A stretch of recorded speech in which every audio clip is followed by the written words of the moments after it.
আজকে তুমি আমার বাড়ি আইও বন্ধু গো। ঝালমুড়ি খাওয়াবেন তো? অবভিয়াসলি সিলেটি ঝালমুড়ি খাওয়াই তোমার। আমরা খুব এনজয় করছি বাঙালি লন্ডন বেঙ্গলি লন্ডন ওয়েডিং ফেয়ারে এসে আমরা খুব এনজয় করছি। তো মাথায় গামছা বেঁধেছেন কারণ কি, বা হাতে দেখা যাচ্ছে এক ধরনের দেশীয় সংস্কৃতি মনে হয় তুলে ধরছেন। জি, আমি আসলে হেরিটেজ বাংলার ওনার এবং ফাউন্ডার। তো আজকে আমরা heritage Bangla London Bengali wedding ফেয়ারে এসেছি বাংলার লোক সংস্কৃতিকে তুলে ধরতে। তো সেই সুবাদে আর কি আমরা একটু এনজয় করছিলাম। এগুলো সব আসলে হেরিটেজ বাংলায় পাওয়া যায়, এই প্রপসগুলো।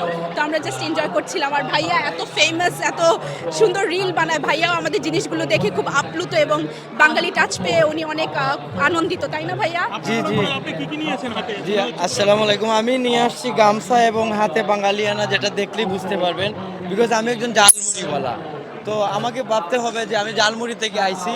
তো আমি বাংলাদেশি সংস্কৃতি জালমুড়ি থেকে ধরে রাখার চেষ্টা করছি এবং